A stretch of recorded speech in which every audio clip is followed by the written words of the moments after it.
It only takes a pair of tiny hands to create a monster with an Airfix kit. Slightly larger hands are needed to build a tank. And a feminine hand helps to recreate Anne Boleyn. An old hand enjoys putting the Golden Hind together. A very steady hand steers Concorde. There are over 400 great Airfix kits, and all they need is a hand. And welcome back to Neon Fastique on this week's episode, collecting vintage sci-fi fantasy model kits. Now, there have been many model kits coveting the sci-fi fantasy horror genre from the 1950s right up to the present, and in that vacuum many of these model kits have attained cult status amongst the various collecting communities. And as a result of that demand by both modelers and collectors, some of these model kits have experienced various re-releases throughout the decades since, which has fueled a deeper interest and collectability for the original releases. Now, it's important for me to mention that I don't actively seek out vintage model kits.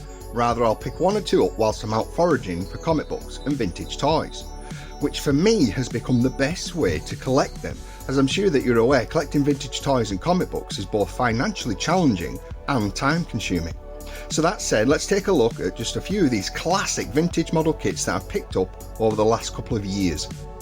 Okay, so the first model kit we're going to look at is the 1979 release for the movie Alien, as directed by Ridley Scott, and was released by the model company MPC, which stands for Model Products Corporation.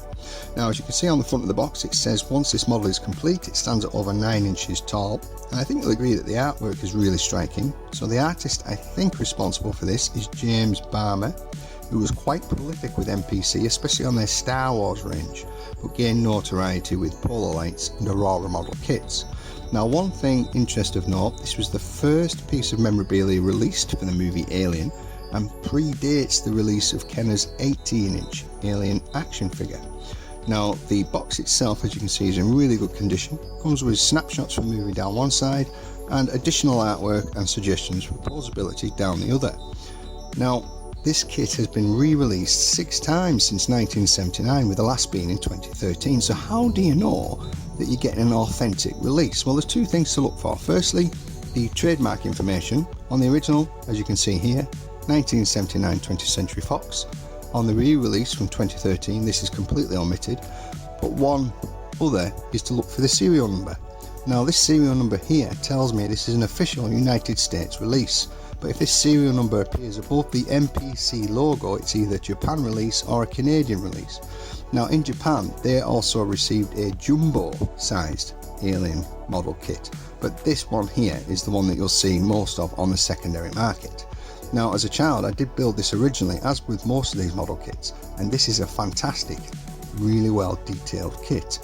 Now, some of the parameters I use for purchasing vintage model kits, I do try to get them sealed, but that's not always an option, but at least unmade. But will I build this? Maybe in retirement. For the time being, I'm quite happy to collect them like this. So let's take a look at the next model kit. Now we have a true classic from 1976 from Airfix.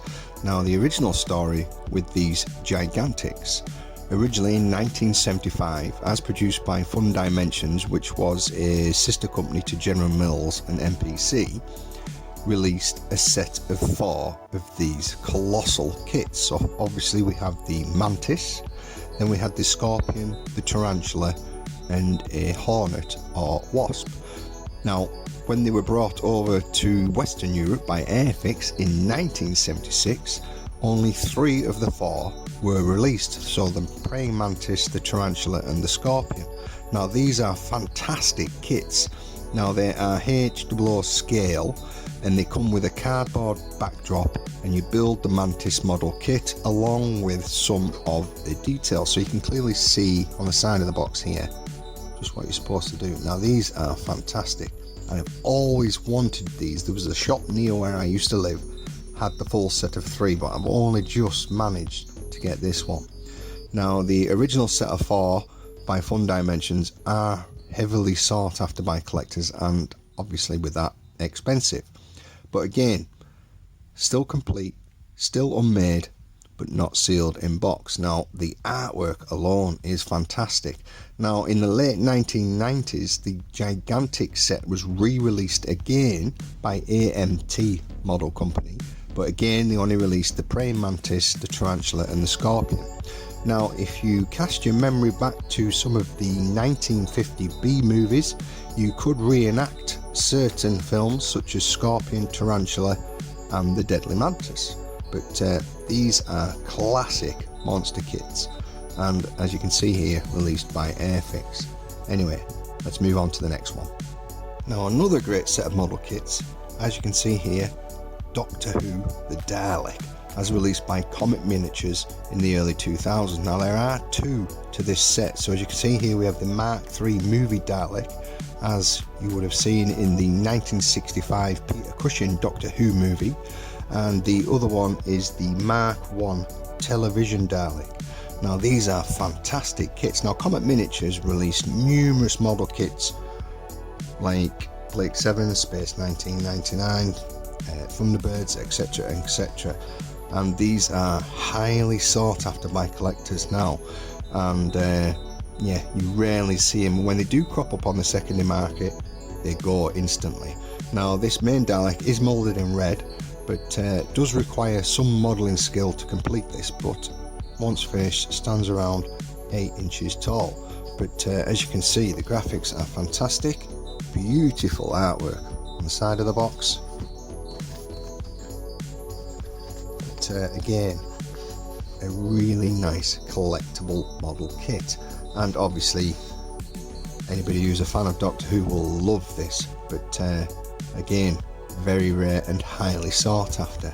Anyway, let's take a look at what's coming next. Now here we have a classic flying saucer or UFO model kit as seen in the 1967-68 American TV show The Invaders.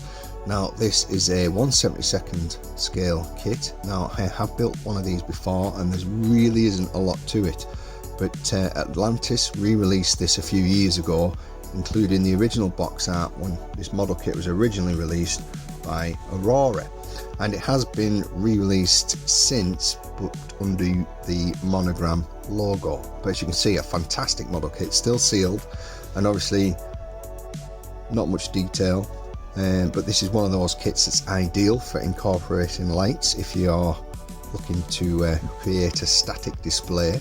Now on the reverse, nothing much to shout about, but again, great artwork, great artwork.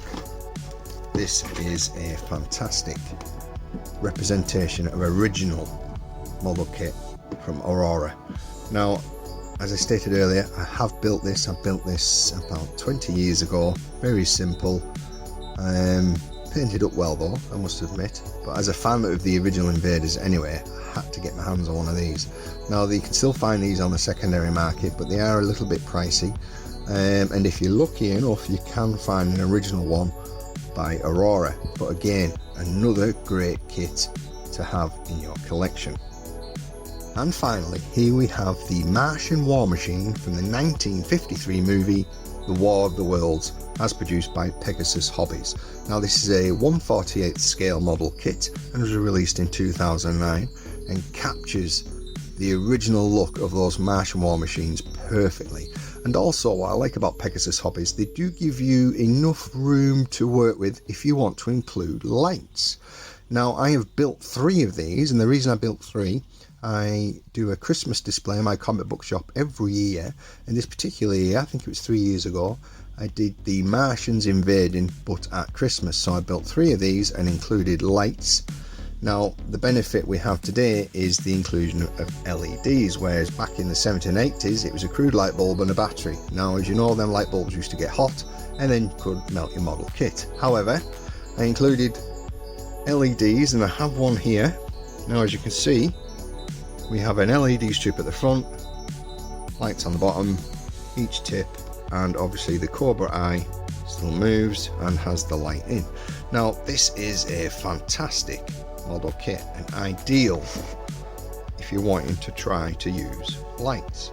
Now I did have to plan this, I will be honest. I did a couple of diagrams because the main hub of the wiring is in the centre of the Martian War Machine, and obviously you've got a rotating head so you don't want to twist the wires and snap them.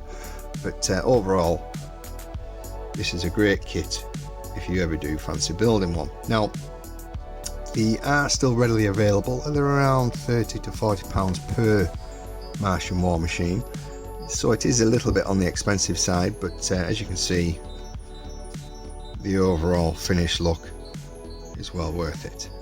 Anyway, I hope you've enjoyed this brief look at some collectible vintage model kits, and I've just realised I may have to do a part 2 because I haven't included any of the original Star Wars model kits.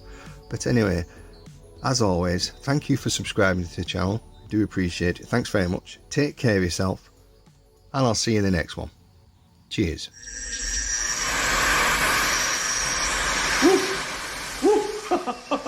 Oh, I got a live one here.